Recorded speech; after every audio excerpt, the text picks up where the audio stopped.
Today we will discuss the third lecture of practical anatomy, Norma basialis externa. I will divide the Norma basialis externa into two parts. The first part consists of the upper jaw, and we could also name it as a heart palate. It consists of two types of bones, maxillary bone, two parts of maxillary bone, palatine process of the maxillary bone, and the palatine bone consists of horizontal plate of palatine bone. As for the maxillary bone, we have the incisive foramen here, intermaxillary suture or median palatine suture between the two palatine process of maxillary bone.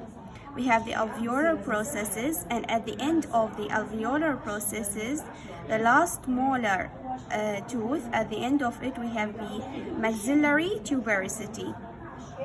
As for the palatine bone, we have the horizontal plate of palatine. Between them, we have the palatine suture, and the suture between the horizontal plate of palatine and palatine process of the maxillary bone, we have a transverse suture, or called as palato-maxillary suture. We have a greater palatine foramen and lesser palatine foramina. It's called foramina because it might be more than one foramen.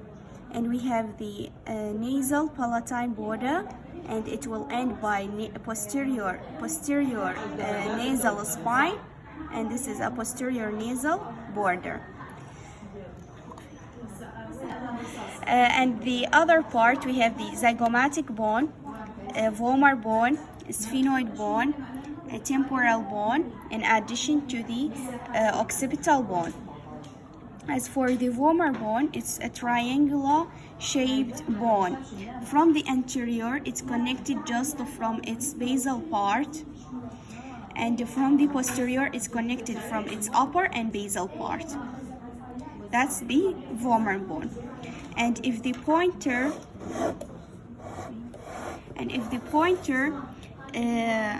is on here, we call it as perpendicular plate. Perpendicular plate. It's not a vomer bone. But if it's here, then it's a continuation of the vomer bone. So it has a triangular shape.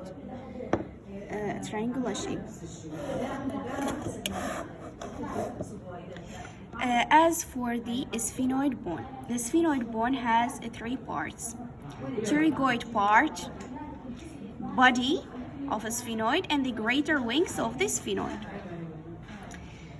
As for the pterygoid part, we have the medial pterygoid and lateral pterygoid.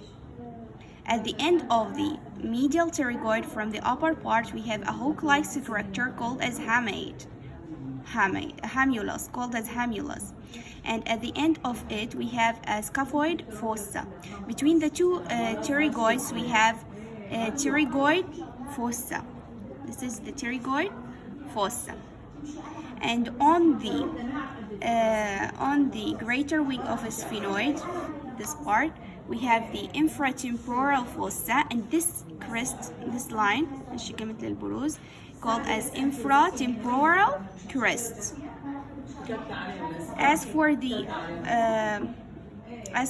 body, is connected to two parts: vomer bone and the occipital bone. As we discuss the temporal bone of the Norma basialis, we will see 5 parts. This is this part called as petrous part. This is the styloid part, petrous part, styloid part, mastoid part, tympanic part, which constitute the external acoustic meatus, and the squamous part, which forms the zygomatic arch, which is a part of the zygomatic arch. As for the foramens, we have foramen lacerum, foramen ovale, foramen spinosum, carotid canal, and here is the jugular foramen, big jugular foramen. As for the styloid part, which is a part of the origin of many of the styloid muscles, Here we have the stylomastoid foramen. Here we have the mastoid process, and on it, this is the mastoid notch, and this is the groove for occipital artery. This is the mandibular fossa. The mandibular fossa, in which the condylar process of the mandible joins.